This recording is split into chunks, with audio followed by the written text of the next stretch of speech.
Welcome, folks, to the 99th episode of the Concealed Taco Dudes Podcast. I'm Gene Tessier. Jason Christensen, Concealment Solutions. You forgot gunsmith extraordinaire after Gene Tessier. I am a gunsmith. I am good. I don't know if I'm extraordinary. Like, compared to average, yes. But compared to some of the people that I hang out with, that's Hamilton Bowen, I'm no Hamilton Bowen. I don't know who Hamilton Bowen is. Oh. He's like the premier, like if you want a pistol smith, if you want a custom revolver, you go to Hamilton Bowen. Oh. He's the Renaissance man of today. Okay. You should look up all of you should look up his website and just have a gander. And where's he located? He's out of Tennessee. Okay. And just incredible work. Old guy? Oh, he's old. He's probably late 60s, early 70s now. Yeah. Which isn't old to those of you that are in that age bracket. That's really not that old. So. Yeah, sure. Well, that's cool. Yeah. The old seasoned guys that are still doing it. Well, that's cool. And he's had time to master his craft. Yeah. You know, he's still learning. He still does new things, but he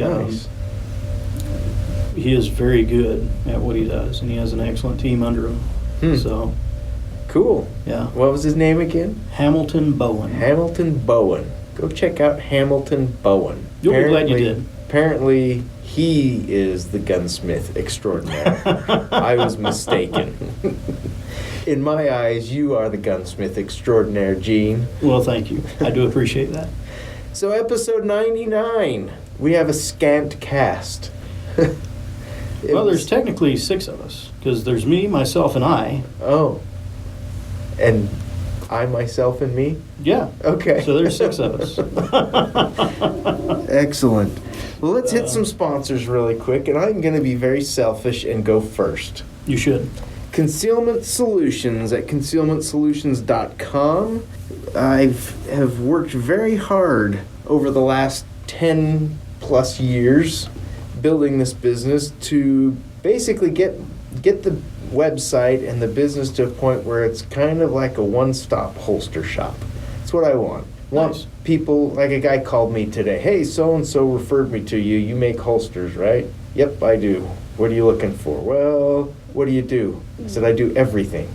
I said, do you want inside the waistband, outside the waistband? Do you want a drop leg? Do you want a chest holster? Do you want off body? You want something for your car? I'm like, what are you looking for? Nice. Oh, well, inside the waistband. Okay, what kind of inside the waistband? Do you want appendix carry? Do you want strong side? Are we going hybrid? Are we going all Kydex? Well, so I think to some degree, I may have too much offered on the website that might make your head spin if you are new to things and don't know exactly what you're looking for. Well, and if you're at that point, this guy did the right thing. He called you. Exactly. And if you have a question, whether it's for Jason, whether it's for your gunsmith, whether it's for your doctor, if you don't understand it, ask. Yes. Call him and ask. They're happy to tell you. Exactly. I'm surprised at how many people like that will come in to the shop. I was looking at your website, I'm looking at this, and so I'm like showing them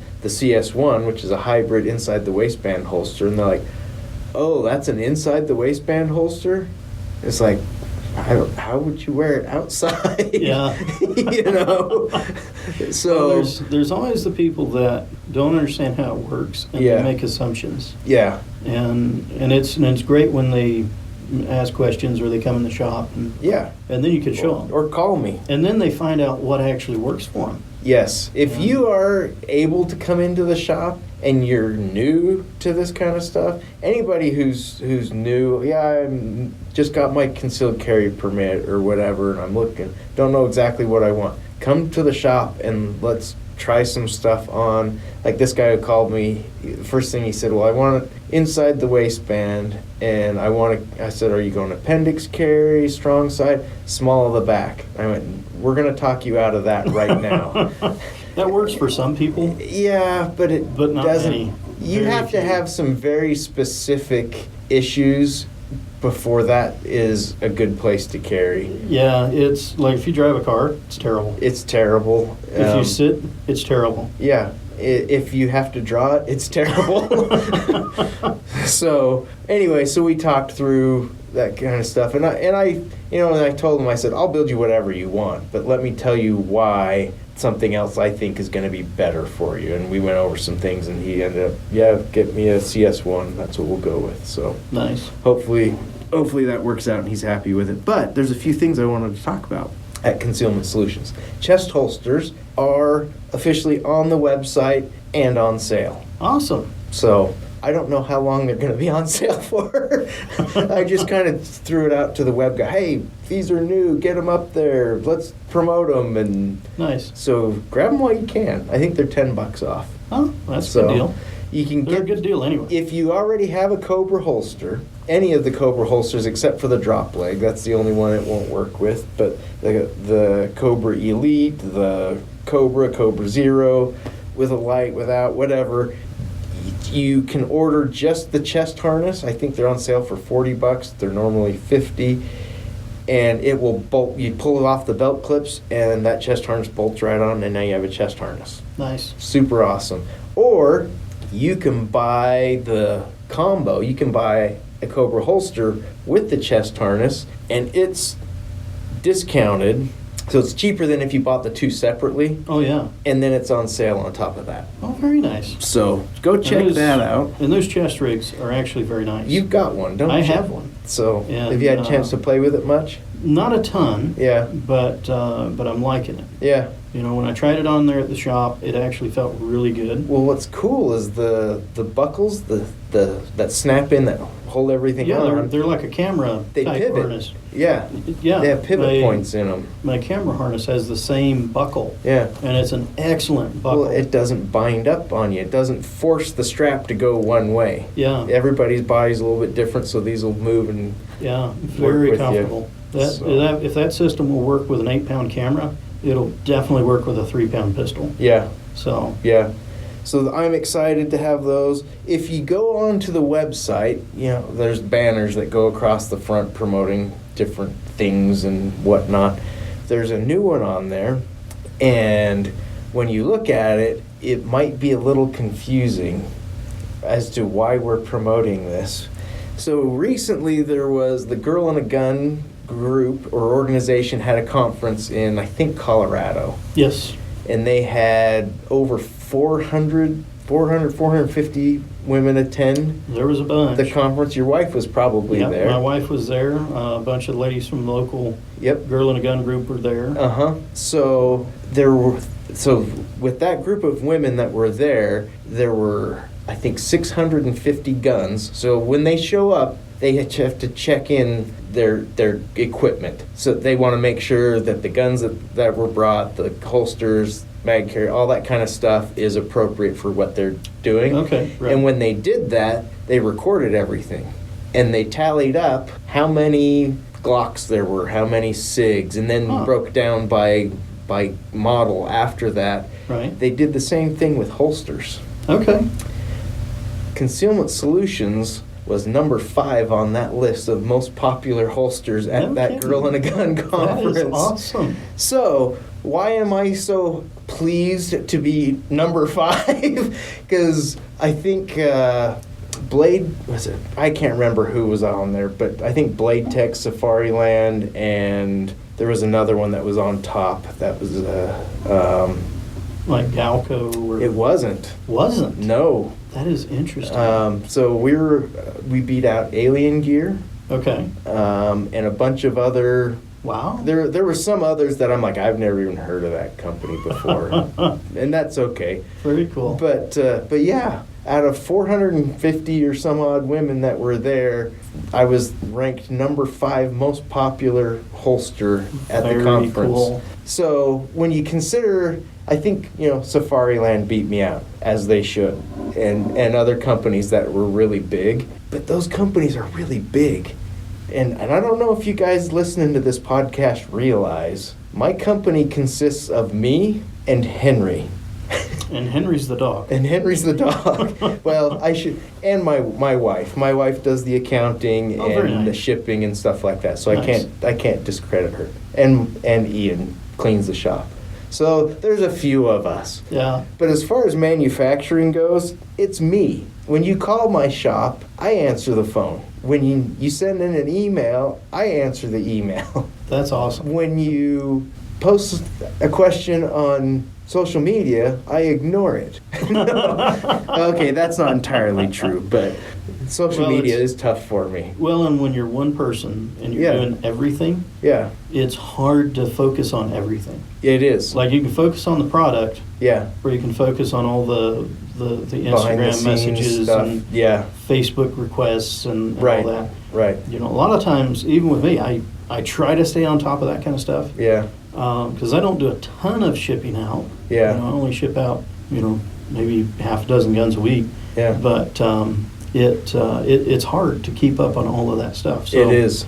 It's when people call me, that's the best thing. If they text me, that's even better. Yep, I agree. Because I can text them back. But well, and you're like me. You're in the project. You can't stop and answer the phone every time it rings. If you get a text message, you can look at it and go, okay, I can respond to that as soon as I can put this down. Yeah. Shoot out a response, get right back on it.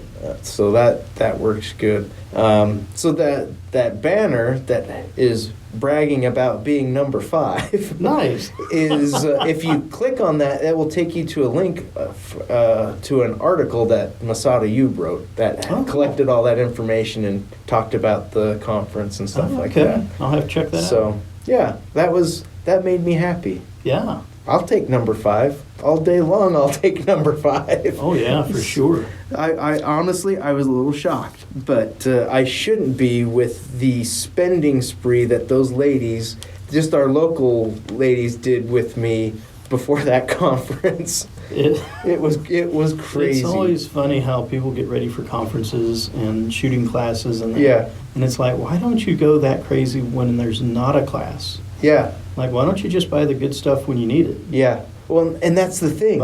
It's like they're buying all this brand new gear, and some of them had brand new guns, getting brand new holsters, and I'm like, you're kind of doing yourself a disservice showing up to training with all brand new gear because you're going to spend half the time figuring out and getting accustomed to all the new gear. And every new piece of equipment has to get broken in. Yep. And sometimes it breaks. That's true. You can buy the best of anything, and there's still the chance it's going to break. Yeah, that is true. And most of the time, if it's going to break, it's going to break sooner than later. Yeah. If something didn't get tightened down the way it needed to or whatever, for sure. So if you buy new stuff, go out, play with it, run a few hundred rounds through it. Yeah. Do dozens of in and outs with the holster. Do a lot of dry fire practice with the holster and the mag carriers and reloads and stuff like that. On dry fire. I know we're still on sponsors, but we have a new dry fire sponsor. Yeah. So I took a friend of mine out. He just got in an AR and a Glock 43X. Okay. And the AR he was shooting very well, which it's to be expected. Yeah. He spent good money, bought a really good one. Mm-hmm. Most time people buy one and it's like it's a Ruger, it's a Springfield or something like that. It's like, all right, you got a good one. Yeah. He went above and beyond that. Wow. I forget the brand, but it was really top good. shelf stuff. Yes. Okay. And so I was impressed. Took him out, showed him how to use it, got it sighted in for him, and he's like, all right, now I want to shoot my Glock. And we had a bowling pin set up. Uh-huh. And it's 10 yards maybe. Oh no. And I'm hitting it left-handed with, one hand. Uh-huh. And he's shooting at it and he's 3 feet off, and I was like, whoa, hang on, dude. Let me see that gun. Dropped the mag out of it, and I said, all right, squeeze that trigger. He squeezes it, and he's just mashing the trigger. And I was like, all right, keep resetting it until you stop doing that. Yeah. And it, he started hitting that bowling pin. Good. Like 50% of the time, but he was very close the other times. Yeah. So dry practice is an excellent thing to do. Absolutely. Especially and if you're not right doing now. You should. Yeah. Even when you do have ammo. Yeah. You should dry fire practice. It's so darn effective. If you're not doing it, you need to start. Yeah, absolutely. Let's move on. Oh, when you go to my website, use the code Show Me the Candy. You'll get a discount on your order, and I'll throw in some swag. I throw in extra stickers when I see that code. Nice. So, anyway, that's concealmentsolutions.com in case you forgot. NOE Bullet Molds. That's where we are. We're at the NOE Studios, and we walked in and had a chat with Al, and he is still working away and couldn't sit down and talk with us, even though we 7 invited o'clock at him. night, and he was still working. Yep. So he's getting your molds out. Yep. NOEBulletMolds.com. We kind of almost jokingly talk about them being the best bullet molds in the universe. They're pretty darn good, though. But I don't know why you would buy from anyone else. Well, so I have a lot of molds. Uh-huh. The only reason I buy something that somebody else has Yeah. is if it's A, ridiculously cheap. Yeah. It's a bullet design that I've never seen before that I love. And Okay. I have to try it. Okay. Or if I need it right then and Al doesn't have it. Okay. That's fair. But then when he does have it, I buy his. Yeah. So, I mean, Right. if that tells you anything, I mean, I've been switching out all of my single and double cavity molds to To NOE NOE. molds, to the larger gang type. And, he's got two materials, and the brass and the aluminum, they behave very differently. Uh-huh. Very differently. Yeah. So you've got, if you want it to feel like steel, you get the brass. Uh-huh. I wouldn't recommend getting the brass for your smaller bullets Uh-huh. because it's going to be a lot harder to keep it hot, Yeah. without getting into the specialty, Right. having a hot plate there to keep it warm and all that kind of Right. stuff. Right. But, as far as They're a lot quality, heavier too, so if you're They're very doing a heavy. ton, it's going to be a workout. I didn't figure that in with my little 32 mold. Yeah. So they're little tiny bullets, in Uh-huh. a big 4 gang, and it's a very large mold, Uh-huh. and which is fine. But then you have to keep it hotter. Uh-huh. So you really just want to run it. You don't want to be switching Right. between 1 or 2 other molds. Uh-huh. And but my gosh, you get a workout. Uh-huh. Because that Yeah. thing's a little on the hefty side. For But sure. an excellent mold, excellent bullets. Yeah. A buddy of mine was using it, and he's just been having a blast with it. Nice. So they are very good bullet molds. And I don't get paid anything to say that. So. Neither do I, but we get this awesome studio to record in. We do have that. And Al's a great guy, and he'll take good care of you. Absolutely. So check out NOE Bullet Molds at noebulletmolds.com and use the code FLT001, and that will save you some bucks. That'll save you off of reloading presses too. Really? Yeah. Nice. Yeah. So check them out. Black Ice Coatings at blackicecoatings.com. Teflon coating, Cerakoting, Hydro dipping. If you want something weird off the wall that nobody else will do, take it to Lee. Yeah. Like There's a good chance he'll do it and do a darn fine job of it. like a glow-in-the-dark mountain bike frame with sugar skull pattern on it. And it's a very sweet bike. Oh man, I loved that bike before I had him do that, and I Nice. love it even more now. I just want to ride that thing all the time. Nice. Anyway, check out Black Ice Coatings. Call them up if you have something specific that you want to do, and tell them Slickery, just because we like to say Slickery. Utah Air Guns, UtahAirGuns.com. The Rocky Mountain Air Gun Challenge is coming up, and I don't know exactly when it is, but I know It's it's next getting month. close. Is it next I month? think it's in August. Okay. I don't remember the exact day, Yeah. but I'm sure if you go to, UtahAirGuns.com. yes, There will be a link. bound to be. And I think you've already missed registration if you're thinking about coming to shoot. Darn. But I need to find the date. So I would like to go and just to watch and maybe interview some of the shooters. There are shooters that will arrive from all over the world, like no lie. But I don't know what the grand prize is this year, but I know in past years it's been $10,000. Wow. Yeah. That's not bad. So no wonder people are coming here from Australia and Sweden and Well, Germany. And it's such a, anytime you have anything like that, you get such a huge array of people. Yeah. You know, you'll probably have doctors and lawyers and plumbers and Yeah. you know, guys that ride glow-in-the-dark bikes and just everybody under the sun that you can And imagine. backwoods dudes. Yeah. And You'll have city guys and backwoodsmen, Mhm. you name it. Yeah. And they're all there for the same thing. Yep. And, you know, they've got that common love. It's the same way as if you go to Sturgis, Yeah. you know, same thing. Yeah. You get guys from all walks of life there for one thing, Yep. you know, that same love. And Yeah. so the air guns, it's going to be the same way. Yep. And I'm planning on going as well. I'm really excited to go. Yeah. You know, having Thaddeus as a neighbor. Oh, yeah. The Gothic air gunner. Yeah. Yeah. You know, he's got me thinking more and more about air guns. Is he going to be wearing his new armor? I don't know. I hope so. It'll probably be warm in August, so probably not. That's But, all right. Apparently Thaddeus, so to fill you guys in on Thaddeus works at Utah Air Guns. He's the dude in the skirt. Okay, it's a kill, but we like... He rocks it. He does. He makes it work. But apparently at the Scottish Festival over the weekend, he won some armor. Yeah.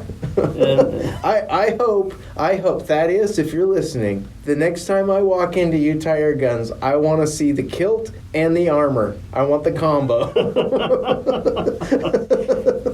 well, and he wears a kilt all the time. Yeah. And you know, some people, they do it only because it's the Scottish festival. Right. And, oh gosh, we're Scottish for a day. Right. But he wears a kilt all the time. Yeah. And I've never seen him in anything else, I haven't regardless either. of the season. I haven't either. And, you know, but a kilt is actually very comfortable. I can imagine. I've got a few, and I love them. Nice airflow. Very nice in the summertime. Maybe I should start wearing one down to the shop. It got toasty in there today. Yeah. Most of the time when I'm wearing a kilt, it's when I'm in the shop. Yeah. Because they are very, very useful out there. Huh. So. Good to know. Yeah. But the only bad thing about kilts is there's not a lot of pockets. Yeah. If you get a utility kilt, there's pockets on the sides, but Yeah. you know, You need what's not a ton. that little furry bag they carry? The sparring bag. Sparring bag? Yeah. Okay. Yeah. And I've That's- been looking for one, and I can't find one that I like, so I got to keep Make looking. your own. Go kill something and make one. I actually saw so at the Scottish Festival, there was one made out of a possum. See? So you'll see the ones with the badger, and they'll have the badger face. It's the flag. I have seen those. This was a A possum. possum? and it had the ears, the and glass ears. eyes, and everything. It was very nicely done. So it's almost like an armor plated. Not an armadillo. Oh, okay, yeah. I'm thinking A armadillo. possum. A possum. Yeah. It was Little furry rat looking guys. Yeah, large 20-pound rats. Yeah.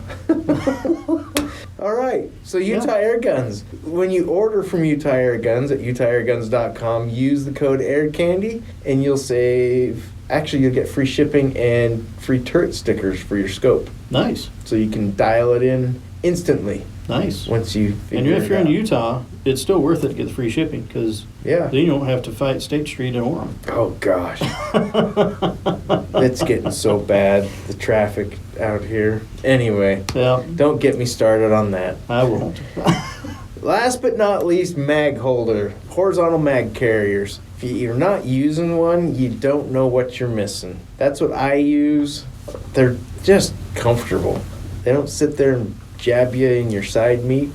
They look like they would be comfortable. I've actually never tried one, but half the time I carry a revolver, so Right. not terribly useful for that. He has made some custom ones for speed loaders. Really? I don't think it'll work with moon clips, but it does work with a speed loader. Okay, good to know. So, anyway, check out Magholder at magholder.com. Use the discount code Show Me the Candy or Magholder Mama, or there's probably a million others that we've talked about that are probably still active. So just plug one in, you'll save a ton of money. All right, let's move on. We're only 25 minutes in. Really? Oh my gosh. I have two news stories, and the reason I have two news stories is because they're similar and they're disturbing in their similarity. Okay. So the first one, Sevier County, right here in Utah, July 8th.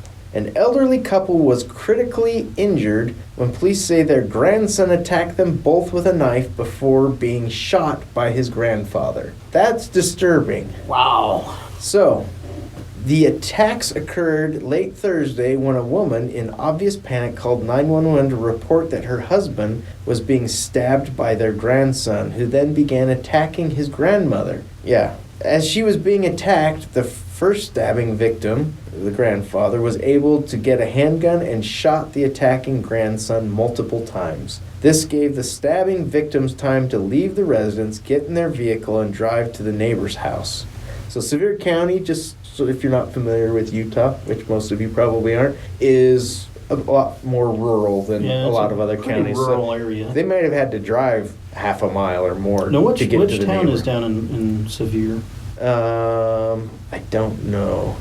I'm not They sure. say Central Valley, Sevier County. I don't know if Central Valley is a location or a town. It's probably a geographic location. Yeah, yeah. Anyway, when deputies arrived, the couple was bleeding from multiple stab wounds and were being treated by neighbors until paramedics arrived. Good neighbors. Deputies also went to the couple's home where the grandson has also been living with them for several years. Now the grandson, I don't like to give names, so I'm not going to, but so the grandson, who is 28 years old. Oh my goodness. Yeah. When I started reading this, I thought it was like some teen kid that just Holy smokes. went nuts. 28 years old. 28-year-old grandson who'd been living with them. He was covered in blood and still had a knife in his hand when he approached the deputies. The sheriff said he dropped the knife after he was ordered to do so, and deputies took him into custody. Guess he decided he didn't want to get shot anymore. Anyway, Wow. the grandmother, who was 75, and the grandfather, who was 78, both suffered multiple stab and defensive wounds that needed advanced medical care and were hospitalized in critical but stable condition. The grandson was also hospitalized in serious but stable condition. That's just messed up. That is. But you know, I've seen that. Yeah, When I lived in North Carolina, yeah, there was a family across the street from me, and an older couple, and their grandson lived with them. Eventually, the grandmother moved out because she couldn't deal with the grandson. okay. And like they had locks on, like gate locks Uh-huh. on all of the doors inside the house, so that if he got unruly, they could lock him in whatever room he was in. Oh my gosh. It was nuts. Like the sheriff's deputies were over there multiple times a week. And it's the only time I've ever been How asked. old was this grandson? He was high school age. Okay. He was probably 17 at the time, 16 or 17, but we're talking a big kid. Yeah. We're talking. Well, and that was kind of what I was assuming I was reading about in Yeah. this. And yeah. Wow. This one had a much better ending. Yeah. You know, Grandma and Grandpa never got seriously injured. There's never anything like that.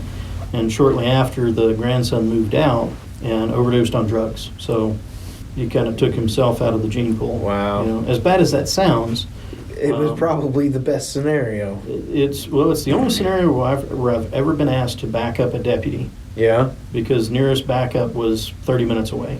Oh, nice. And they knew who I was, and I was in the yard working, and he says, "Hey, Gene, you got a gun on you?" "Yes, I do." Somebody needs shooting. Yeah, he says, watch the front, don't let anybody out of there." Okay. And he went around back, and it was about 5 or 10 minutes. Yeah. And he came out the front door, he says, "All right, we're good." I found the granddad. He was locked in one of these back rooms and got him out of there. But yeah, that was a bad situation. And Wow. you know, and I get these grandparents that are trying to do the right thing. Yeah. You know, they're the only ones that love their grandkids enough to do something. Right. You got to be careful. Yep. You know, they might be your grandkid. You may love them. You can't put yourself in harm's way like that, though. No. You know, it's like Old Yeller. You know, everybody loved that dog, but the dog had rabies, Yeah, and they you still had to can't shoot it at the end. Yeah. So. Old Yeller. Come back, Yeller. Okay, the next one. And this one, the county caught my attention in this one Okay. as well. A man who was shot in the abdomen Thursday during an altercation with his father in Transylvania County. has been charged with assault in what police say was a justified shooting. What state? I can't remember. There's a couple of Transylvania see. counties. There's one in North Carolina. I think there's one in Georgia. It was back east, but I can't Okay. remember, and it doesn't say in what I've copied. Anyway, the Transylvania County Sheriff's deputies were dispatched to the place at about 7:25 a.m. Dispatchers received a 911 call from a witness who claimed to hear and see parts of the incident unfold inside the residence. When deputies arrived, they found Billy Jack Gage III, who had been shot in the abdomen by his father, Billy Jack Gage Jr. Oh boy. Yeah. Gage III was taken to Mission Hospital in Asheville, so it must be North Carolina. Okay, yeah, that is North Carolina then. With serious injuries, according to the release, and Gage Jr. was detained. The witness was also detained as a precaution. Investigators said in the release that they believed Gage III assaulted his father when asked to leave the residence. After Gage III refused to leave his parents' residence, he then reportedly approached his father again in a threatening manner. I don't know exactly what that means, but if I shot one of my kids every time they threatened me somehow, they'd all be dead.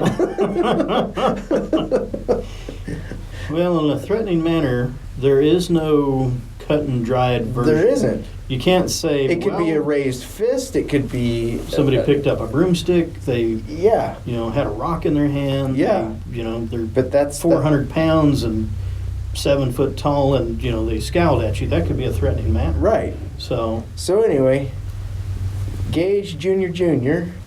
approached his father in a threatening manner, and Jr. then allegedly shot his son in the abdomen. wow. After consulting with the district attorney's office, no charges are being brought against Jr. The sheriff's office said the shooting was justified because it was self-defense. Good. Yeah, just makes me sad that there's so many screwed up family situations out there. Well, to paraphrase the saying, if anybody's going to shank you, it's going to be family. They'll shank you first. Yeah, that's probably true. But that's great. That's unfortunate. Yeah. But So the lesson that we've learned from these stories is to sleep with one eye open. absolutely, and having dated a number of, well, for lack of a better word, crazy chicks, I sleep very light. Nice. Okay. Good to know. Good to know. So, moving on, let's get into what we did with or didn't do with guns this week, or in the last. I don't even remember when we recorded last. It seems like it's been forever. It's been a week and a couple half. of days. Something. About a week and a half. Yeah. But it's the summertime and it's really hot, so it's been like 3 months. Yes. No kidding. No kidding. So, Gene, what did you get out and do anything, or? So I took my neighbor out shooting. Okay. And his kids. Was this the one with the AR and the AR and the Glock? Okay. And so he's got a little daughter and a little son. Wonderful little kids. So and, when you take somebody like that out shooting, where do you typically go? Do you go to a range? Do you just go out in the West Desert? We went out to West Mountain. Okay. It is still open. It is a high fire risk area. Everything is right now. Yeah, everything is, especially out there. There's so much glass out there that even if you don't shoot, it's going to catch fire. Yeah. But I had a couple of fire extinguishers in the truck, and so I felt confident enough in the area we were shooting that it's mostly dirt. Yeah. I figured we'd be fine, and we were. Yeah. We were good. But he had his two kids with, and they're both 3 and 2, maybe. They're or little 4 and 3. I don't know. They're little. They're like this tall. So they I brought my suppressed 22 CZ rifle. Nice. Which is still quite too large for them. Yes. But they're small enough that they can tuck the stock under their arm and kind of crank their head down and look through the scope. Yeah. And the little girl, she actually hit that bowling pin. Nice. And but they had such a blast with that suppressed 22. I bet. And it's a bolt action, And right? it's a bolt action. So nice and very quiet. and they loved that they didn't have to wear hearing protection. Yep. They shot their dad's pellet gun a couple of times, and they're like, "Yeah, this is fun." And the little girl, when she got done shooting that rifle, she had the biggest grin. She had the full auto grin. Nice. I mean, it was so cool. Nice. So cool. And they had a good time. We taught them the fundamentals. Let's make sure it's pointed in a safe direction. Yep. Keep that finger off until you're ready to shoot. Okay, you're ready to shoot. Okay, go ahead and put your finger on the trigger. And they did really great. Good. Really great. So that was a ton of fun. And then by myself, I went out earlier in the week and shot that new 45. The cap and ball. Yeah, But yeah. only with the conversion cylinder because it's a fire risk and I don't want to be shooting black powder. Right. And it shot very well. Nice. I'm very pleased with it. Good. And it doesn't shoot as well as the Freedom Arms, Yeah. but it shoots really well. But it shouldn't either. No, it shouldn't. If it That would be does- kind of frustrating if it did. I mean, on one hand, it would be great, Yeah. but I'd be super annoyed if it did. Yeah, exactly. Exactly. What about the your side-by-side rifle? The Have you double shot rifle? it yet? Not yet. Okay. So I got so to trim the cases, Mm-hmm. a regular case trimmer won't work. So I Okay. had to order a high capacity case trimmer from RCBS. Huh. It's actually the worst product I've ever gotten from RCBS. Really?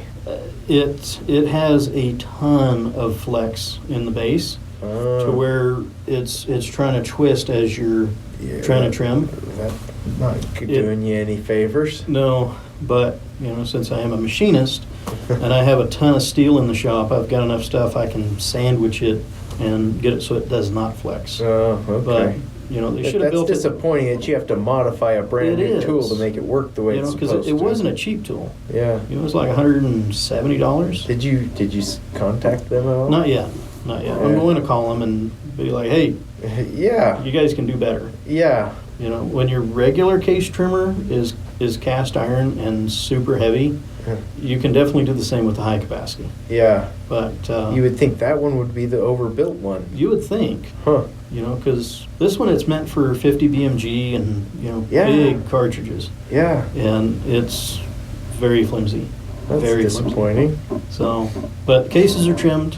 All I've got to do now is chamfer them, size them, prime them, powder them, and put the loads together. But I gotta figure out where I put my my sizing die, Oh, so I can lube and size the bullets and all that kind of stuff. So cool. All right. hopefully this month I'll have that done because I Very cool. really want to take it out and shoot it. Yeah. Yeah. That's a cool gun. Anything else? I don't think so. Well, I finished up a set of elk antler grips today. Oh, nice. I didn't bring them with, but they're For what gun? for a Ruger single 6. Okay. They are very pretty. Excellent. It's first time I've worked with elk antler specifically. I've done ivory and mammoth ivory and all kinds of wood, but You have to be careful with antler how so? because, as I have been told, because I used to do a lot of small wood turning projects and like making pens and that Okay. kind of stuff, and that antler is a popular tool Yeah, or it's- popular I have an material. elk or a deer antler pen, and I love it. So the dust and particles that come off of antler are typically kind of barbed, and if they get into your lungs, they don't like to get out. Oh, So you have to. good to know. Maybe I'll wear a respirator next Yeah, time. yeah. You should wear a respirator when you work with antler. Good to know. That's a good-looking pen there. Yeah, a friend of mine from Montana made that for me. I bet he was wearing a respirator. He may have been. He's a bit smarter than I am. Yeah. And in this heat, I figure I'm going to die from something. And if I wear a respirator, I may die from that. That's true. I may die later from the elk antler. Elk antler. But yeah, that's just what I've been told. Whether that is a fact or not, Well, and I don't know. using the Fordham tool, it wasn't so much dust as chunks. Yeah, It was very chunky sawdust. yeah. So the good thing is I was in front of a fan and it was blowing away from me, so I you're- really wasn't you're getting much probably in. fine then. Yeah. Yeah, more or less. What's the worst that could happen? You gotta die from something. That is true. Someday we're all gonna die from something. Yeah, Well, cool. yeah. So So How about you? this week was crazy for me. So I work with the youth in our church, and like last episode we talked about, I was at the girls' camp for 4 days, nice. hanging out with them and went climbing with them and a bunch of other things. And then this last week was the trip for the older boys, the Okay. 14 to 18-year-olds, which Okay. we only had 3 Oh, nice. that ended up going. But my good buddy lives down the end of the street. He's like, dude, he's like, you really need to come on this trip. And I'm like, I can't. I'm busy in the shop. I was gone half of last week. He's like, even if you just come for Thursday, he's like, we're gonna be canyoneering in Zion. Oh, nice. He's like, and I got a permit for a canyon that's not easy to get. Oh, very cool. And so I went, I could probably work some extra hours and get some stuff done so that I can go. So I busted my butt in the shop Monday, Tuesday, and Wednesday morning, and Wednesday afternoon I drove out we camped up at Cedar Breaks by Navajo Lake. Oh, very cool. Beautiful, beautiful area. Yeah. We're So is that Cedar Breaks National Monument? yes. That is a beautiful area. Yes, it is. I don't know if Navajo Lake is technically in Cedar Breaks, but you drive through it and you're not that far from it. Anyway, Okay. you're way up on the mountain. We're probably around 9,000 feet, I'm Wow. guessing 8,000, where we camped. Beautiful pines and aspen groves, and it Oh, was nice. about 20 degrees cooler than it was down. Anyway, woke up early on Thursday. Well, not as early as we should have, but we got up Thursday. Yeah. Drove about an hour into Zion, picked up our permit, and loaded up, went down into this slot canyon, and it was Pine Creek Okay. was the name of the canyon. We had 6 to 8 rappels that we had to do, lots of water. Actually, it was, with as much water as there was in there, it was very low compared to what it usually is. So Okay. we put on, it's like 100 degrees, okay? Yeah. But you get down in the slot and it cools off Oh, yeah. fast. But so we're putting on wetsuits in July Yeah. in the desert. And first rappel, well, there were 2 groups in front of us. One was another youth group of about 12, Mm-hmm. and they're sitting at the top of this rappel, and they look at us and they're like, just so you know, there's a group of 4 in front of us. We have been in this canyon for an hour already. Oh my goodness. We're like, holy crap! My buddy had done this canyon a few times. He's like, he was planning with us, new group. I'd never canyoneered before. I have lots of climbing experience, but I've never canyoneered. The boys had climbed and done some rappelling in preparation for this trip, but so we're all fairly newbies. Right. And so he's like, it'll probably take us between 3 and 5 hours to get through the whole thing and get up. Oh boy. Yeah, and the guy's like, we've already been here for an hour. This was like, you stroll down the hillside, walk 100 yards into the slot to the first rappel. Okay. And it took 4 people an hour to get down a maybe 30-foot rappel. Yeah, it was, we were Holy like, smokes. oh my gosh. Anyway, I could get down a rappel like that quicker. yeah. And I hate rappels. Yeah.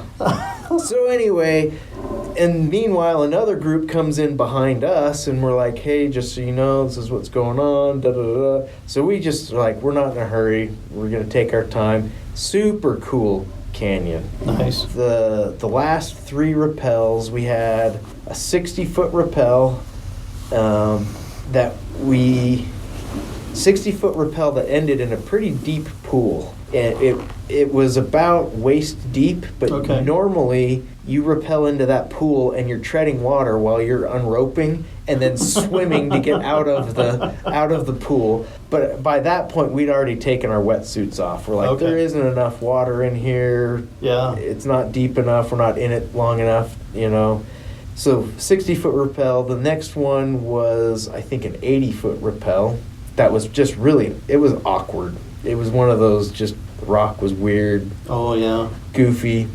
The last one, 100-foot rappel. Holy crap. Into this gigantic room, and you walk down, you're on rope rappelling, Yeah. and your feet are on the rock for about 10 feet before you're just in midair the rest of the way. Oh, my goodness. Dangling down into this other pool. It was awesome. Super fun. But the reason I bring all this up, Yeah. so we get to camp Wednesday night, and the boys are all, hey, we need to start, well, you can't have fires. Right. There's a open flame ban in the entire state, but they had briquettes to cook what they wanted to have for dinner in a Dutch oven. So Okay. we're like, okay. So they had one of the little chimneys to fire up all the briquettes real quick and everything. And oh, I don't have any matches. I'm like, and they all just kind of look at me. I'm like, do you want a lighter? Do you have a lighter? I'm like, I have a lighter. Nice. I learned a lesson. I Yeah. had these really cheap refillable butane lighters, Oh, yeah. and I bought a pack of 10 of them, and there was like 2 that worked pretty okay. Right. That's one of them that I put in my car. Couldn't get it to work.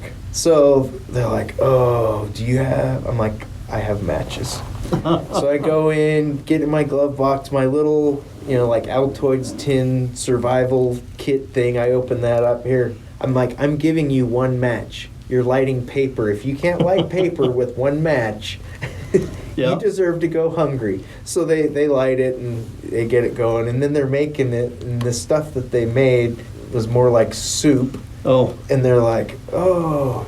I'm like, did you guys bring bowls? No, they just had these super flimsy paper plates. And so I go back to my truck and I grab my nest kit that I have that lives in my 4Runner. Oh, nice. This is like part of my 72-hour kit that just is always in there. Pull out my big deep dish plate, and I'm like, load me up, And then they're cleaning up. Oh, we don't have any paper towels to clean or do this or that. And again, they look at me. Do you want to use my scrubby brush to clean your pot with? Would that be okay? I'm like, as long as you give it back to me clean. I'm like, here you go. And then they're like, oh, wait, we have to boil water in the morning. We don't have a pot. I have a pot. Do you need a pot? and then I'm like, wait a minute. I'm like, you have a Dutch oven. You can boil water in a Dutch oven. Yeah. So they like forgot all these things. Oh, yeah. And this is all stuff that is always in my car. That's awesome. So that kind of made me feel good. I learned this lighter's a piece of crap. I need to throw it away and just get a Bic. A Bic is really good. Yeah. Zippos are really good if you keep them charged. Yes. You got to fill them up. Zippos, if you don't use them regularly, they're... Even if you do use them regularly, you got to fill them up every week. Yeah, I have a Zippo and I just stopped using it. Because it's like that. It's like, oh, I need a lighter. I haven't needed one for the last 6 months, but now I need one. Well, the Zippo's worthless. I got in the habit of every Monday I would just fill it up. Yeah. And but I've misplaced it, so it's probably empty now. And when I do finally find it, I'll have to get back in that routine of. Do you need another one? Do you need a spare? I've got about 10 of them. Yeah. But if you're giving away a Zippo, I won't turn one down. I've got a Harley Davidson one. Oh, cool. A brass one. Oh, very cool. Yeah, I'd love that. We'll see. So speaking of fire, Yeah. they always say you can have at least 2 ways of making fire. Yep. So this is one of those magnesium rod things, and it's basically 1 inch by 2 inches, and it lives in my wallet. And it's about, what, 1/8 of an inch thick? Less than that even. Yeah. It's very thin. So it's like a micro version of those fire starter things that you can buy at like the dollar store or whatever. Yeah, That's pretty cool. Yeah. Can you get a decent spark off that rod? I can get a really good spark off this. Nice. And so this just lives in my wallet. Yeah. I most of the time don't even think about it because it's so small. Yeah. But if I'm ever in a spot, I almost always have my wallet on me. Yeah. And so that's one of the types of fire making that I have. And I'm the same way. So I have fire steel. I actually had 2 different fire steels in my car. I had fat wood You ever use Fatwood? Fatwood is awesome. It's amazing. I use that throughout the winter to fire up the wood stove in the shop. Just quick and easy. Yeah, I've come down with a system that works very well. Yeah. If I've got some greener firewood, this works for that even. Nice. So I'll put a stack. So it's a cylinder stove, kind of like a potbelly. Yeah. And so I'll do an inverted teepee with a couple of chunks of wood. Uh-huh. I'll take a handful of rough sawdust or shavings, throw it in, two pieces of fat wood on top of it, lighter fluid, and then a match. You can't go wrong with that. It works 100% of the time. I can imagine that it would. I can imagine that it would. I don't want to have to fire it up twice. Yeah. So sure. That it works every single time. And if it's greener wood, doesn't matter. Yeah. Cut yesterday, doesn't matter. It's gonna fire up. Nice. So nice. Yeah. So that was my experience with preparedness stuff, and very cool. Giving those kids a kind of a wake up call. And here's the best thing is, the day before the trip, I was on this text thread with everybody.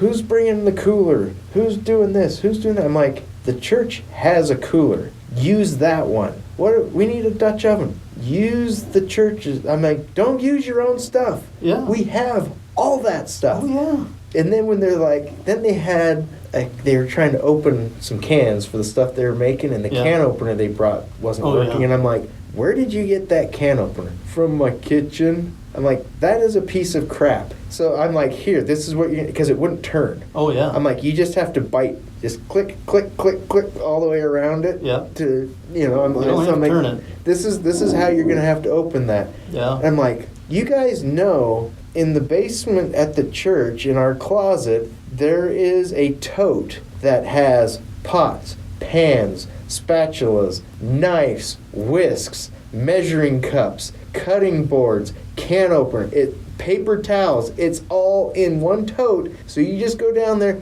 grab it, throw it in the car, and you're good to go. Oh, really? I'm like, how am I the only one who knows this? You guys have been doing this stuff. I think with COVID last year, everybody's mind got erased. Well, and if people aren't in the mindset of, this is what I need while I'm camping, they're not going to think about it until they need it. Well, and I think it was also kind of one of the things of, there were too many chiefs and not enough. And if there's Indians. too many chiefs, it means you should be even better prepared. It should be, but that's always my. But it was too many people saying, do this, do this, do this, do this, and then nobody did anything because everyone was the boss. Yeah, yeah, that's bad. So, yeah. But it was an awesome experience, and Thursday we got back. We were expecting to be back at our campground at like 5. It was like 7:30. Oh my goodness! By the time we got back, we ended up, like I said, just kind of taking our time, sitting in the shade and talking. And this other group that came up behind us, there was 3 women and 2 guys in their like mid-20s, and so we just kind of hung out with them, and we got to a point where, so we'd set up a rappel, and one of their people would go down first, and then go down to the next rappel and set it up. Oh, very cool. And we just kind of leapfrogged. Very nice. And so that it worked out pretty good. Yeah. But the only mistake I made, I mean, I grew up climbing in the 80s, okay? It's like, we didn't wear helmets. That was just... I wore a helmet ice climbing all the time because stuff was falling on your head. Yeah. But it never dawned on us to wear a helmet rock climbing or rappelling. Well, and the thinking on it was different back then. Yes. It wasn't, I might bust my head. It's like, if you fall that far, it doesn't matter what you're wearing as far as a helmet. Yeah. They're going to be scraping you up with a trowel anyway. Yeah. But. Yeah, and we never, the only time we hated rappelling. The only time you rappelled was if you couldn't walk off the climb that you did. Yeah. If that was the only way down, then you set up a rappel and you rappelled off. Right. We never wore gloves, And so I had gloves with me because I'm like, we're going to be doing a lot of rappelling, probably a good idea. And they said bring gloves, so I brought gloves. Yeah. But the first couple rappels, I'm like, it's cold in here. The ropes are wet. One of the rappels was 15 feet, 30 feet. Yeah. Most of them weren't super big. And by the time we got to that 100-foot rappel, I wasn't even thinking about it. And I was thinking, we were kind of out in the exposed heat a little bit more at that point. I'm like, I need to get down in that room, in that pool, And so I get set up, and as soon as I'm airborne, I realize I have made a very bad mistake, because this was one of the other group's ropes. It was bone dry. I don't think it had been used once yet. Yeah. And I start going down. I'm like, oh, man. I'm like, crap. Should have put my gloves on. I should have put my gloves on.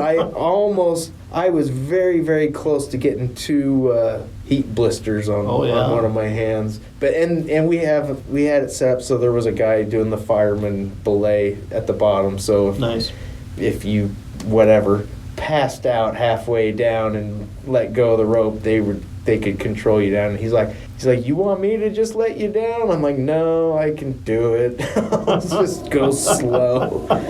But super cool experience. It's something I got out of climbing when I moved to Utah, which seems odd and ironic. The climbing that I grew up doing is so different from sport climbing that everybody is doing now. So what kind of climbing did you do?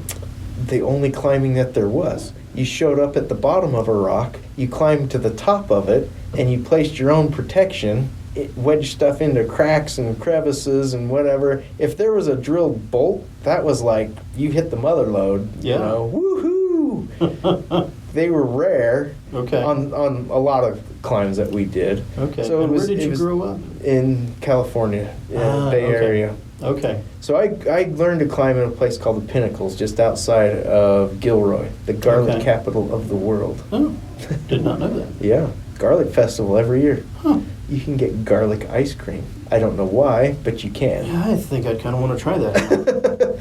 So anyway, yeah, I grew up, it was like you led climbs, and your partner, if it was a multi-pitch, they would clean the route below you, and then they would go up past you and lead the next route, and you'd kind of leapfrog all the way up. Okay. And yeah, you had these huge racks of gear, of stoppers and mechanical devices and stuff to wedge into the cracks to catch you if you fell. Right. I mean, the biggest fall I ever took, and this is I'm like 17, 18 years old. I took a 40-foot fall off of an overhanging climb, and the piece that caught my fall was a number 5 stopper. So if you know what a number 5 stopper is, maybe a little bit bigger in size than a nickel. Wow. It's thicker, but the size, a nickel could probably cover the whole thing. Huh. Little tiny piece of, and it's got a wire through it that you clip your carabiner and your rope to. And it's just something that wedges you up just in the wedge rock it into a crack. I'll be darned. Yeah. Wow. So, yeah, I tell people that story that are climbers now, and they're like, oh my gosh, you're amazing. I'm like, no, that was just normal. Yeah. I've had friends that climbed. I've not climbed very much. I've, gone scrambling over boulders and that kind of stuff. But there was a lot of that at the end of after we got out of the slot. I guess I have climbed. And it was a ton of fun. Yeah. Because one of the areas that I hunted, the first time I got in there was kind of by accident. Uh-huh. I started to get up in this thing, and it was it's bad enough that you're better off just keep going up than trying to go back down. Mm. And up is always easier than down. Yeah. Well, we came back down that way, and I've been there twice. Yeah. First time by accident, second time by choice. Oh. Because one of the biggest mule deer I've ever seen in my life was up this canyon. Oh, okay. And so this last year, we went back up there again, and when we got back out, I said, I am never going up there again. Nice. That was terrifying. But and no gear. Yeah. Just binoculars and rifles and sidearms. All kinds of crap that doesn't help you get up the mountain. No. And will probably injure you if you fall. Yes. So. Yeah, exactly. Nice. A lot of respect for climbers, though. Y'all are crazy, but it looks fun. It's fun to watch. Yeah. You know, it's like surfers. Yeah. I'm not going to surf. Yeah. I've tried it once. It's not my thing, but I'll watch it. It's fun to watch. Sure. So before we wrap things up, I want to shift gears a little bit because I had a buddy ask me a question the other day, actually yesterday. Mm-hmm. He's like, "You have gun connections, right? You know people." I'm like, "Yes, I know a few." He's like, who would I talk to if I'm looking for a gun that might be hard to find? And this is a guy, and I know him very well. He's a good friend, lives down the street. Not a shooter. I know he's got an older Walther PPK that's like in pristine condition that Nice. he likes it because of the Bond connection and he likes European things. They're nice guns. And it's just kind of something that he bought as I don't know if an investment is the right word, but just something that is cool that he wanted to have that is not going to lose value. Yeah. You know. Nice. And so I said, "Well, what are you looking for?" I said, "Yeah." And I said, "First of all, what gun are you looking for?" And he says, "I'm looking for a 1911." I'm like, "Okay." Good. I said, "Those are easy to find." Yeah. What? He's like, "Well, this one I haven't been able to find one anywhere. It's the Colt Royal Blue."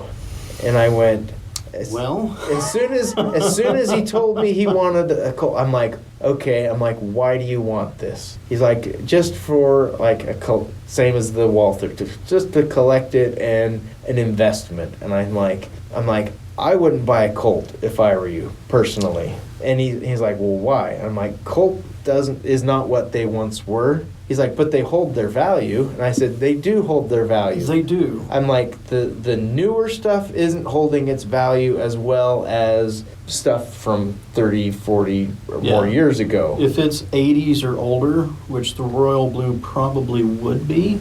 It's not. So it's not a new production. I don't think so. Okay. I don't think so. Because they're new stuff.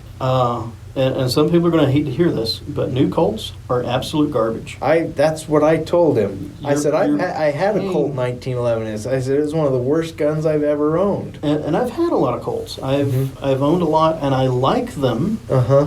But with one exception, they have all needed work Yeah. before they would run right. And not a little. And no, not a little. Yeah. So the one that I carry the most, it's a Colt Commander steel frame, built probably about 2013, 14, 15, somewhere in there. Yeah. So a newer gun. Uh-huh.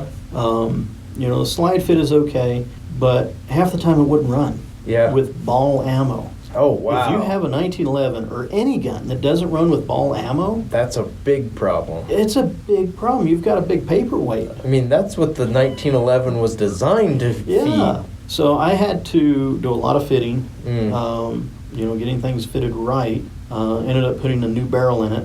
And, At that point. at that point, if I had have paid retail for this gun, Uh-huh. I got it in a trade, probably ended up being about $800 or so. Okay.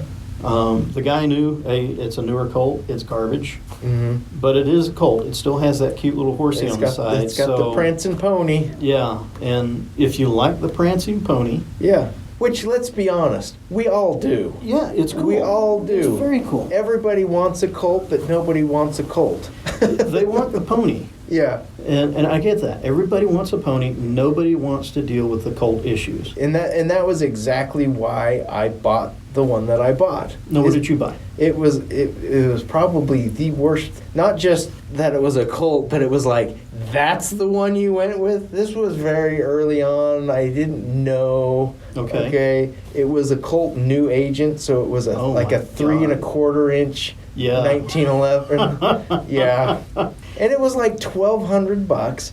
Didn't have a beaver tail. Didn't have night sights. It had nothing on it. You're paying Cadillac prices for a Cavalier. Yeah. That is exactly That's going right. to break down within 500 rounds. Yeah. And if you're okay with that, Yeah. then go for it. Yeah. I'm not going to try and talk you out of it. It was a pretty gun, other than it didn't have some of the nicer features on it that it should, Yeah.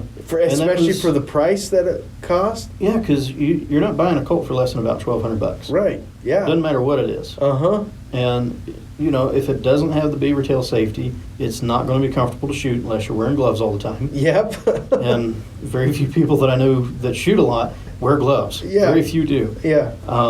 These will draw blood. Yeah. With that old Uh-huh. Browning design safety. Yeah. And it's poorly designed. They usually have sharp edges on them. Yeah. Other companies, not so much. Yeah. Like the Colts, they almost always have sharp edges. Yeah. They're not going to run right. Yeah. They're going to give you issues, and they don't have good sights on them. No. So what would you tell my buddy that If he's wanting to collect yes. and he's never going to shoot it, then sure, buy a Colt. Yeah. Buy the prettiest, nicest Colt he can. Yeah. And just put it in a box in the desk and just forget about it. Yeah. If he's ever going to shoot it, don't buy a Colt. Yeah. Because he's going to absolutely hate it. Yeah. What do you know anything about that specific model, the royal blue? I looked one up, just a picture of it. It's an attractive gun. The finish on it is really nice. It's a beautiful gun. But it's like an M1911 bare bones. There ain't nothing on it. It might have even had a blade front sight on Probably. it. Probably did. So they basically had the Python finish. Yeah. The royal blue that made the Python famous. Uh-huh. They use that same finish, that same polish level on the 1911. Uh-huh. And they're beautiful. Yeah. But if he's going to shoot one, yeah, he'll want to look up the Kimber. Yeah. Kimber made one. I can't remember what they called it. It might have been a royal something. Okay. So with a similar finish? Oh, yeah. Okay. Absolutely beautiful. They came stock with giraffe bone grips. Wow. Very, very nice. Huh. So if he's bent on this, or for the money, tell him to look up Turnbull. Oh, okay. Look up a Turnbull 1911. So Doug Turnbull up in New York, he does color case hardening, charcoal bluing, original finishes, and custom finishes. Huh. And he does some 1911s they will absolutely knock your socks off. Absolutely gorgeous. Okay. So if he's bent on, nope, I want a royal blue 1911 Colt, where would you go to find one of those? Your best bets are going to be Gunbroker, Guns International, I think Guns America, or any of the big auction houses. Watch them, like Rock Island Auction. Those would be the places to look for one of those. Okay. What do you think something like that's going to be going for? I haven't looked one up in a long time. Yeah. Just guessing, over 2. Yeah. Probably closer to 3 grand. Okay. But for the same money, he could buy a Turnbull. Yeah. That's every bit as beautiful and is actually fitted right and is going to work right. Functions. Yeah. And the Turnbull guns, they're not losing their value. Okay. They're holding their value. People really respect that name. But you have to be a gun guy to respect that name, as opposed to Colt. Everybody recognizes. Everybody Colt. knows Colt. Right. And he puts the proper marks on them as well. Yeah. So his, instead of having the pretty little pony, he's got the turning bull. So he actually has a bull in this little tiny stamp. Oh, nice. And at a glance, you think it's a colt, but you look close and realize, oh no, that's not a horsey. That's a bull. That's cool. Very cool. So, and the quality is such that anybody that knows anything about fit and finish and how things should look, the art of making a gun, and you don't have to know about guns to see the quality in these. That's true. It's like seeing the Mona Lisa. Yeah. You don't have to know about art to know that it's a beautiful piece of art. Right. It's not a Salvador Dali where some people look at it and go, I don't get it. Yeah. Everybody that looks at the Mona Lisa, they're like, oh yeah, that's a beautiful piece of art. Right. The portrait herself isn't all that beautiful by today's standards. Right. But it's a beautiful piece of art. Right. And you look at a Turnbull, and it's the same thing. Okay. Nobody that I've seen that even didn't know guns has looked at one of those and been like, eh. Yeah. Even people that don't do guns are like, man, that's really pretty. Yeah. If all guns look like that, I'd be all right with it. Nice. But that's where I would look. Okay. Turnbull, the Kimber, might have been called a Royal. I'll have to look it up. But then Les Baer does a couple of really nice ones. Yeah. And Nighthawk Custom. Oh, yeah. They do some really nice stuff. Yeah. And those, they don't lose their value either. Yeah. If you take them out and shoot them and you scratch them or whatever, yeah, they'll drop a bit. Yeah. But they're still, they're staying up there. Yeah. Okay. Very cool. Well, I think on that note, let's sign off. Sounds good. A good discussion. Hopefully it was Yeah. entertaining. Hopefully. If it wasn't, you still got what you paid for. So, anyway, any complaints that you have about the show, direct them to Taco at concealtacodudes@gmail.com. And I hopefully we'll see you next week.